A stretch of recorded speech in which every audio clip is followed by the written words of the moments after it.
tous, je vais répondre à la vile propagande que le père Castor, dit Soral, tente de proférer sur mon pays.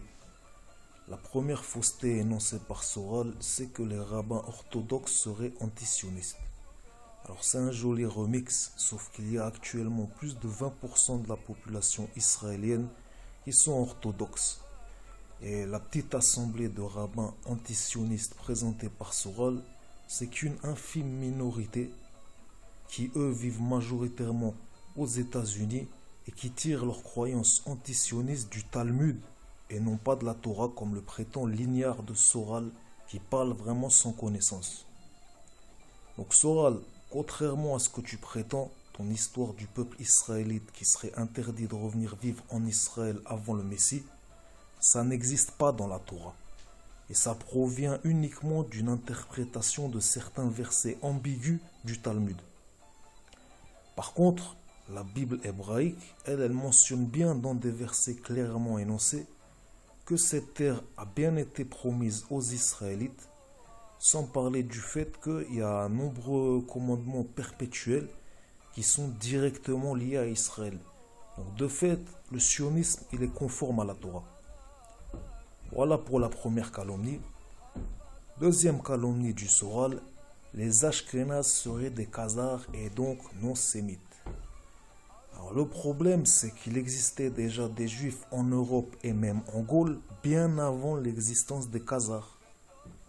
De plus, la conversion réformiste des Khazars au judaïsme n'a pas perduré dans le temps et ils se sont reconvertis au christianisme ou à l'islam par la suite. Sans parler du fait que techniquement cette allégation n'a aucun sens, sachant que les Ashkénazes n'ont pas du tout les traits du visage ressemblant aux Khazars. Et donc pour ceux qui chercheraient les descendants des Khazars, il vaudrait mieux se tourner vers les peuplades ouzbeks ou de Kazakhstan, qui eux ont un morphotype bien plus similaire aux Khazars que les Ashkénazes.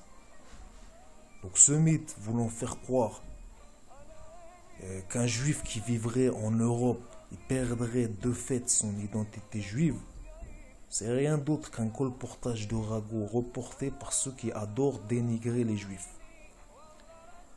Troisième calomnie du maître du mythos, c'est selon Bonnet Soral, Israël il voudrait déstabiliser tous ses voisins.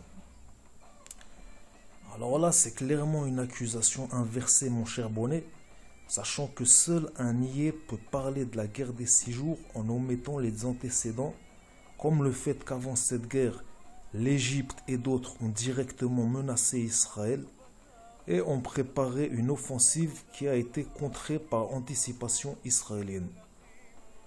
Et en prenant en compte la guerre de 1948, là où les armées arabes se sont coalisées pour détruire Israël par la force, on comprend vite la fourberie sans nom du Soral avec sa grotesque accusation inversée. Également après la guerre des 6 jours, l'Égypte et la coalition armée arabe, ils ont remis ça en tentant de détruire Israël en l'attaquant en traître le jour de Kippour 1973 pendant que la majorité du peuple priait dans les synagogues. Alors le père Soral qui remixe un fait isolé en omettant les tenants et les aboutissants, c'est vraiment pas très glorieux pour un personnage se présentant tel un intellectuel, philosophe, écrivain, etc. Concernant la Jordanie, c'est comme l'Égypte, ces pays ne sont pas déstabilisés. Quant au Yémen, Israël a strictement rien à voir dans l'histoire. Et encore une fois, c'est le père Soral qui rejette tous les maux de la terre sur Israël, alors que concrètement et objectivement, le pays qui finance directement des milices chiites qui ont amené la guerre au Yémen, c'est l'Iran.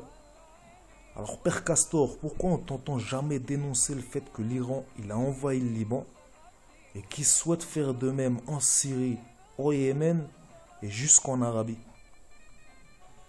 On sait bien, selon tes propres aveux, que tu as été financé 3 millions d'euros par l'Iran pour importer le conflit israélo-palestinien en France et tenter de déstabiliser le pays avec ton obsession des Juifs.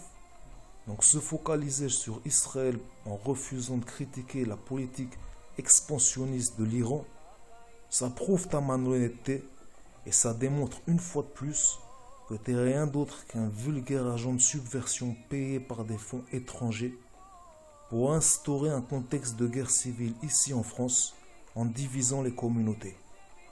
Et cela te sera rappelé tôt ou tard.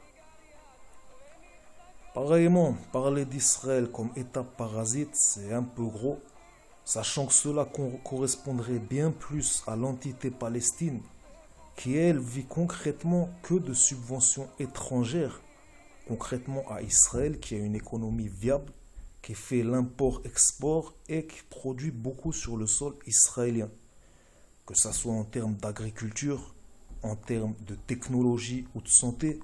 Je pense que dans la région, Israël n'a pas son pareil à ce niveau. Donc le Soral, qui prétend qu'Israël n'est pas viable, faut bien comprendre que cette allégation est répétée depuis déjà 100 ans par nombreux antisémites forcenés, et force est de constater que l'histoire leur a bien donné tort. Sacré chutzpan, ce Soral qui n'hésite pas à mentir effrontément pour assouvir son besoin de dénigrer Israël.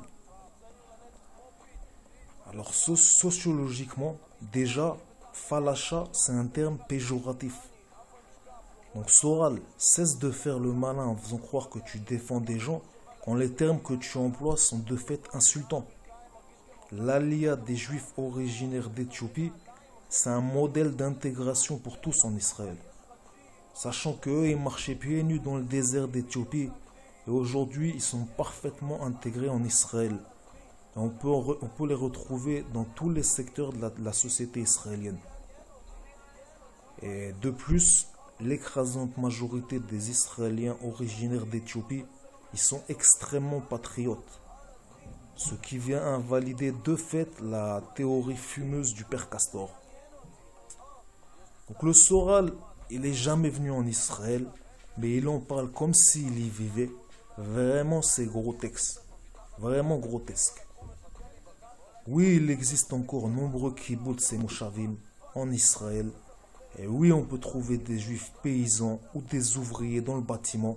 Moi, personnellement, j'en ai dans ma propre famille, dans ces deux secteurs.